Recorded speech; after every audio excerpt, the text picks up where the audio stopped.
I got to ask you this: how long have you guys known each other as a rhythm section first, and then what? Mid '90s. Yeah, like 20 years. Yeah, 20 years. 20 years. We met through mountain biking, oddly enough, and we rode quite a bit, and we've done many miles together, and we've so how did it work? Many jams. Where did you first meet? Where did you? It was a gig, a festival in Japan. Yeah. I think it was either Summer Sonic or Fuji Rock Fuji. or something. Yeah.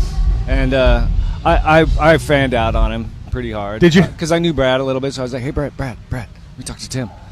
He's like, "As soon as Adam, okay." He left. Yeah. I was like, "Dude," and then Tim was Tim, and was always Tim. He is Tim, and I've always been Rocket from the Crypt. is a band that I grew up on, so like it was an easy sell. You've never grown up. How? That's one thing I will say. He's never grown up. He has never grown up. So where were you born and raised, Tim?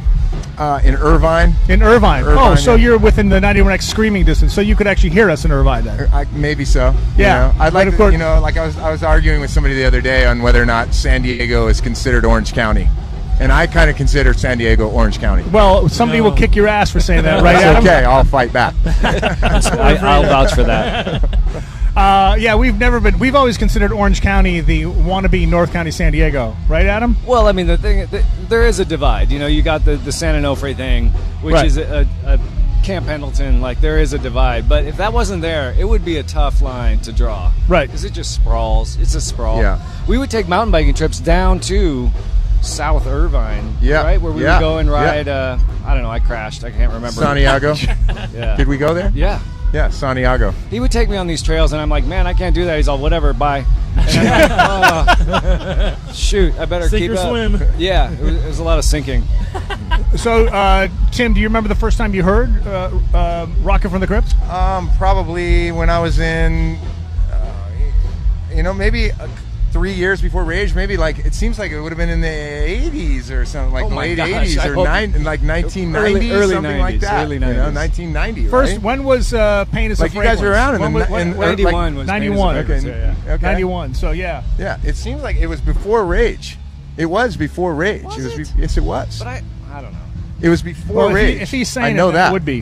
What about Drive because Like Zach and I Jay? were listening to it. Drive Like Jay for sure before Rage, and yeah, for sure. And me and Zach were listening to that. Like, if it wasn't a year before Rage, it was 6 months before, something like that. And Rage kicked off in 1990. So, and how?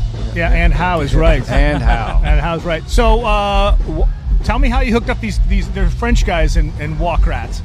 How did you hook up with these guys? Oddly enough, through Zach. Zach lived in Eagle Rock, and Matthias, my drummer, he owns a French restaurant, Café Beaujolais, in Eagle Rock, and he rides mountain bikes. And so Zach was like, "This guy rides mountain bikes. You got to hook up with him." Mountain biking is really that's conduit. My wife gives me a hard time because she's like, the only people you hang out with are people that you ride bikes with, and it's sort of true, and it's always good people. It's always good people. It's always healthy people and like-minded, And so I met Matthias through Zach, and we rode and we talked about music, and he knows a lot about music, especially jazz, like bebop era jazz is something, I have an upright bass, and I spend a little time learning how to play upright. Well, you're a hell of a jazz player that nobody really gets to see you do that well, ever. I don't know that I am anymore because it's a sport to play that bass, but it is. I did play it, and I did take lessons, and I did that so that I could learn how to play bebop jazz. And then I'm in a band now with a guy who can tell you if there's a radio station that played 60s jazz, he would be able to tell you who the band is, who's playing bass, who's playing drums, and who's playing the horn, and what song it is. It's crazy. So we shared the love of that, and then he's also a huge fan of punk rock. He's an incredible John drummer. Steiner, he loves him as a drummer, and so do I. So and Matthias, the thing about Matthias is he has a very unique style. He's got this unique thing that he does his own way that I've never seen before, but it's not different to be different. It's absolutely genuine and 100% unique. It's amazing. It's really cool. Well, it's a short list of drummers who have a signature sound, and Adam is one of those drummers. It really. We're talking about. It really is a very short list, and it's not an easy thing to do to play the drums. Totally blushing. And sound different. I'm blushing. Of course. That's the truth. Because there's only so many ways you can hit something. Yeah. Right. Yeah. So let me ask you this then. Today's show. This is Have you guys played on a bill yet? Has Against Me played on a bill with No. WAKRAT yet? No. This is the first time for you This guys. is a virgin voyage. I'm hoping that this was going to be a fertile opportunity Right. for us to. Well, you told me, I was talking to Tim Commerford earlier, and you told me that you obviously were going to stick around to wait to see Against Me do their thing. And I brought your name, but he goes, "Oh, he's an old friend." And I thought, well, of course I should have known that, because rhythm players, you notice that, Tim Pyles? That rhythm players tend to bond faster than the singers and the guitar players. Is that true? Well, I don't know. I mean, we're used to not being in the forefront or being in the spotlight or anything. But so you're it's always like, locked in. I mean, I suppose what I'm talking about, you guys idea. have to be locked in with each other, They're right? a team.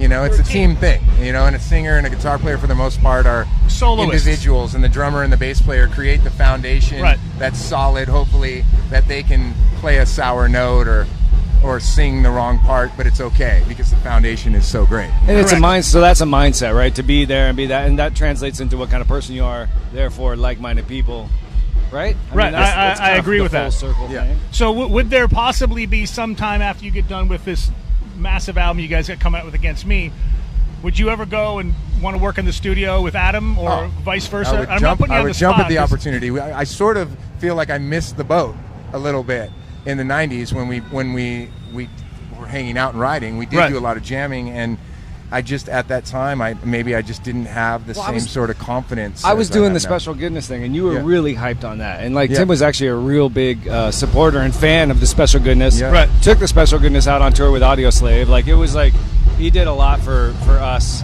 in that way, because you were, and I think in a way we kind of hung out musically in that sense. And you were doing we were venturing out, but someday maybe I'll double drumming thing with WAKRAT where I actually just play maracas. I think that maracas, because I can't keep up with what he's doing. I'm like Lucas, back at the station, if you can pull Rockets on a Rope for me, we're going to play that in a couple of seconds here, because that was kind of the first massive hit. I mean, the first song we ever played from Rocket on 91X was actually Hippy Dippy Doo, but I know you're laughing about that.